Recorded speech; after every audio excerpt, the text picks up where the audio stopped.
Samolot MiG-29 to symbol współczesnego lotnictwa myśliwskiego. Pomimo wielu lat od zaprojektowania tego samolotu, nadal budzi respekt i jawi się jako maszyna zdolna dorównywać konkurencyjnym konstrukcjom tego typu. MiG-29 został zaprojektowany w latach 70. przez radzieckie biuro projektowe MiG w celu zastąpienia wysłużonych już MiG-21 i MiG-23. Jest on przedstawicielem lekkich samolotów myśliwskich czwartej generacji, będącym uzupełnieniem ciężkich myśliwców przewagi powietrznej Su-27. Pierwsze seryjne samoloty MiG-29 w wersji 9.12 w kodzie NATO oznaczonym jako Fulcrum A weszły do służby w 1984 roku. W samolocie zastosowano tzw. skrzydła pasmowe, które wraz z klapami umożliwiają mu na swobodne manewrowanie przy relatywnie dużych prędkościach.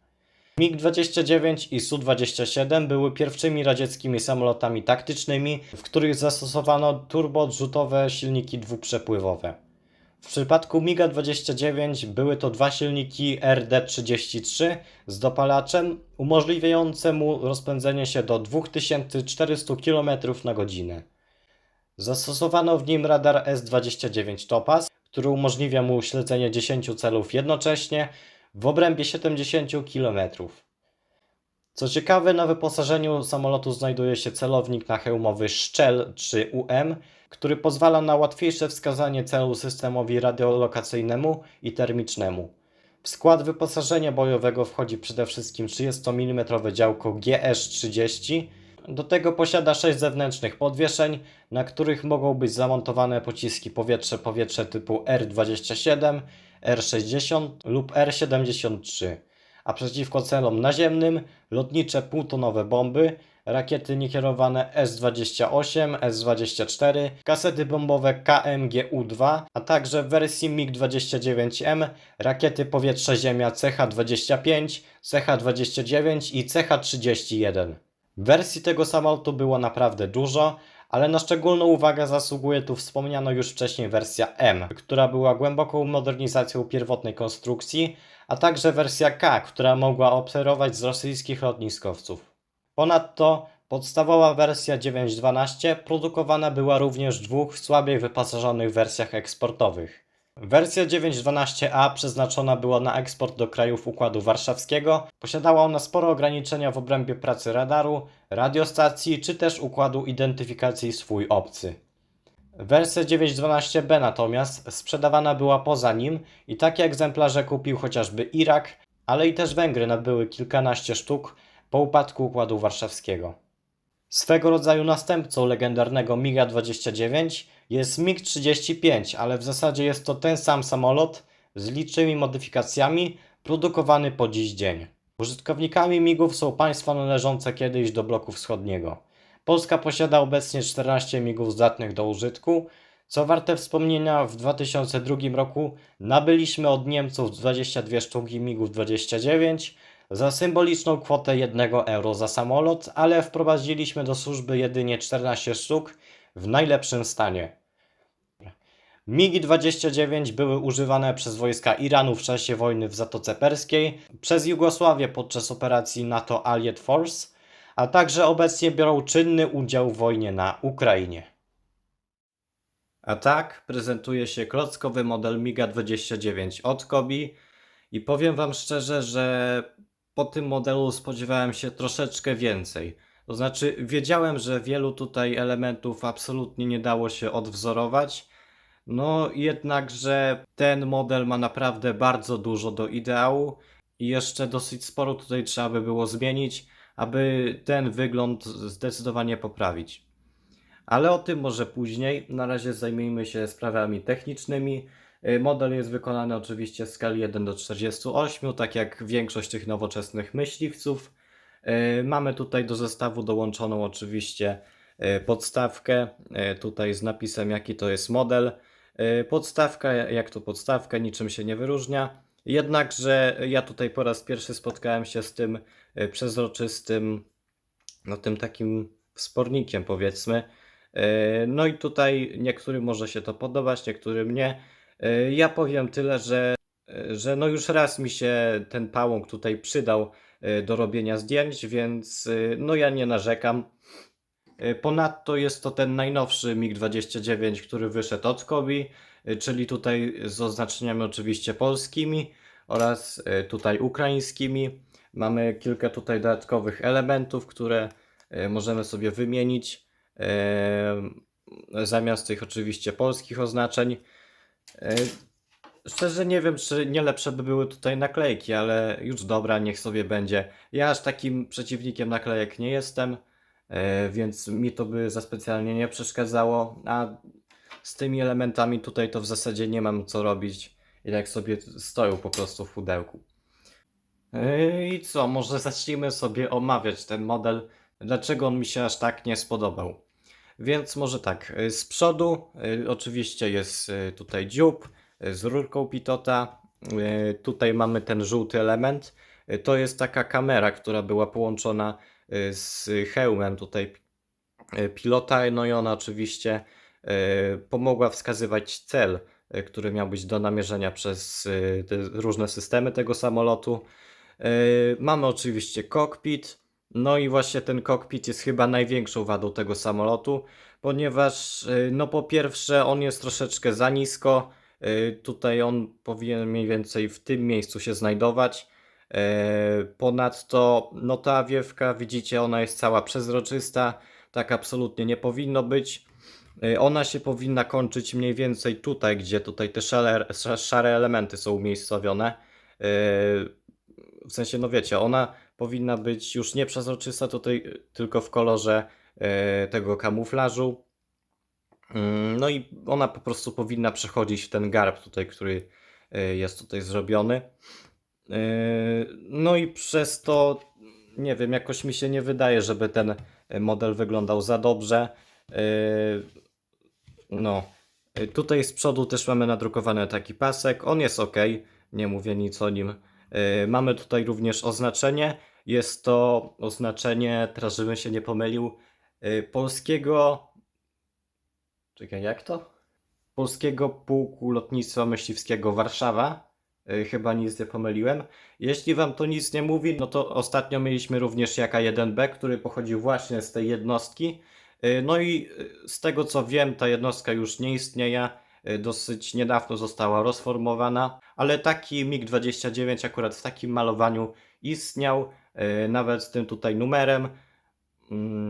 Sprawdziłem to. No i fajnie, że go po prostu odwzorowali, ale nie znalazłem z kolei tego modelu w malowaniu ukraińskim, więc nie wiem, czy tutaj jest odwzorowany jakiś konkretny egzemplarz, czy po prostu tak symbolicznie, że Polska przekazała swoje MiG-29 do Ukrainy i też częściowo tutaj te MiGi zostały przekazane anonimowo, żeby nie zdradzać wielu informacji i tak dalej. Okej. Dalej tutaj mamy skrzydła pasmowe, tak fajnie dosyć zaokrąglone, one fajnie wyszły. Mamy też tutaj wloty powietrza, zdaje mi się, że to są również wloty powietrza do silników, tych tutaj, które mamy z tyłu. A te centralne wloty, te główne w zasadzie, one znajdują się oczywiście pod samym pokładem, one są tutaj fajnie nadrukowane. Jednakże tutaj wychodzą kolejne wady tego samolotu.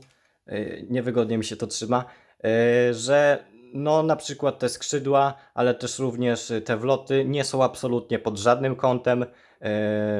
Są one po prostu umiejscowione prostopadle do siebie, no i nie mamy tutaj żadnego zróżnicowania. No to wygląda troszeczkę gorzej moim zdaniem niż ten faktyczny MiG-29.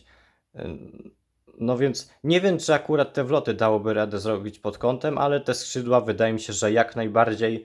Już tutaj myśliwce drugowojenne to pokazały, że no da się to zrobić wytrzymale i tak, żeby te skrzydła po prostu tak nie latały nam do góry i do dołu, więc no nie wiem, czego tutaj tego nie mamy. Tutaj jeszcze zapomniałem o kokpicie wspomnieć, bo możemy sobie go oczywiście otworzyć. Tam jeszcze w zestawie była figurka, ale znacie moje podejście. Jakby ja wolę sobie po prostu odwzorować lepiej ten cały kokpit, niż mieć taką figurkę, która jest no i tak troszeczkę za duża. Więc tak, w środku ten nadruk chyba pochodzi z zestawu. ale tutaj dodałem sobie fotel, no i te tutaj oprzyrządowania, które były właśnie za tym fotelem. One tutaj normalnie nie powinny występować, ale dałem, żeby coś po prostu tutaj było. No dobra. Dalej mamy podwozie. Podwozie akurat wyszło im całkiem dobrze. Jedyne co, no to te kółka powinny być bardziej tak no przesunięte do tyłu, ale i tak się tego nie będę czepiał. Fajnie to dosyć wygląda. Swoją drogą, jak sobie jeszcze tutaj patrzymy na spód, ok, no to w tym miejscu mógłby się znaleźć chociażby zbiornik paliwa. Tam mamy jeszcze tą dziurkę pod podstawkę, więc akurat pod nią można by było coś podczepić, więc no szkoda, że tego zbiornika po prostu nie zrobiono. Dalej tutaj mamy tylne podwozie. Ono jest zdecydowanie mniej stabilne niż to przednie, no i po czasie ono może Wam się po prostu tak rozłazić jak mi tutaj. No i to nie jest zbytnio fajny efekt, no ale cóż. Dalej mamy oczywiście rakiety. Na potrzeby odcinka powiedzmy, że niech to będą rakiety R60. Same skrzydła nie są jakoś za specjalnie wygładzone. Tutaj widzicie pełno studów. Można by było to jakoś lepiej wygładzić. Dalej mamy tutaj te ukształtowania tych wlotów powietrza do silnika. Ok. Skrzydła od góry prezentują się w ten sposób. Fajnie, że zrobiono takie wcięcie, które były tutaj na lotkach. To akurat fajnie wygląda. Dobrze, że nie zrobili tych ruchomych lotek, tych takich zwykłych, tylko faktycznie no te takie skosy. Fajnie to wygląda. Mamy tutaj też pełno nadruków tego kamuflażu z jednej i z drugiej strony.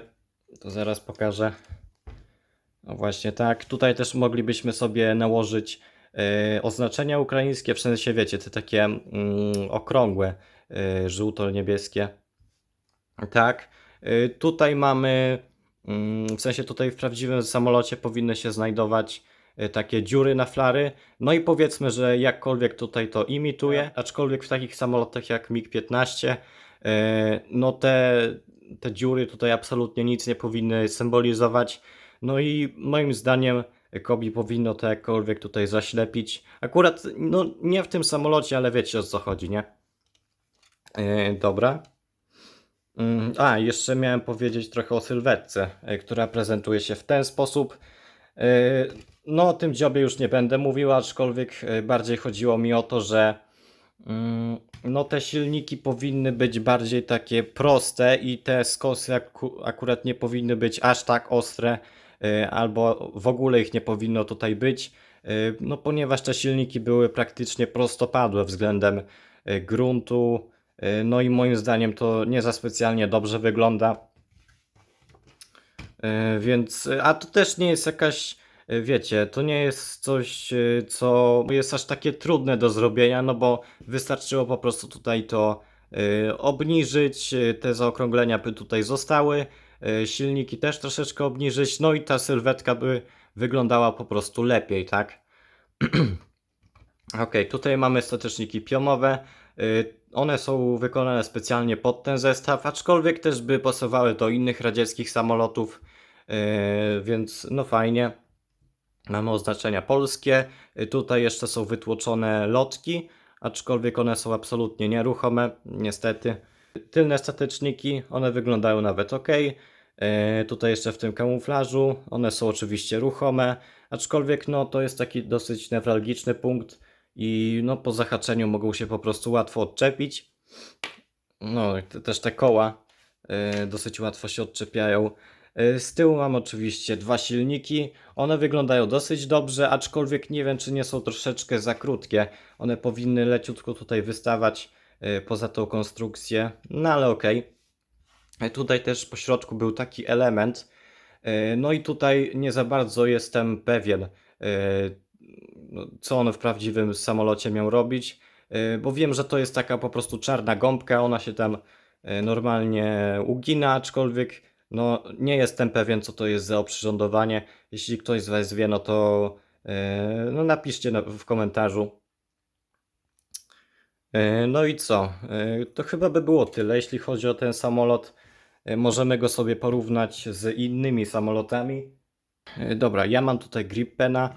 Może sobie teraz podniosę statyw. Ok, tak to się prezentuje. No MiG-29 jest znacznie większy od tego grip pena. Aczkolwiek no, mimo tych swoich małych rozmiarów ten grip pen został wykonany znacznie lepiej.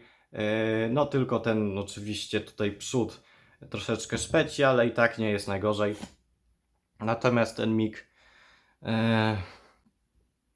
no prędzej czy później pewnie i tak bym go kupił, jednakże no nie jestem zadowolony z tego zakupu. Jest to model w gruncie rzeczy dosyć poprawny, aczkolwiek no nie jest to nic ponadto. Nie jest to dobrze wykonany model absolutnie. No i wiele do ideału mu po prostu brakuje. Więc jeśli chcecie mieć MiGa 29 w swojej kolekcji, no to nie chcę powiedzieć, że odradzam, no bo ten model i tak może się komuś podobać, ja tego nie mówię. Jednakże gdybym wiedział to przed swoim zakupem, zapewne wybrałbym jakiś inny model do swojej kolekcji i poczekał na jakąś kolejną inkarnację tego modelu, o ile to nie byłoby po prostu wznowienie. Więc tak, na dzisiaj to chyba by było tyle. Dajcie znać, co myślicie o tym migu po mojej recenzji. A na dzisiaj to by było tyle. Dziękuję za wszystkie formy wsparcia. No i do następnego. Cześć.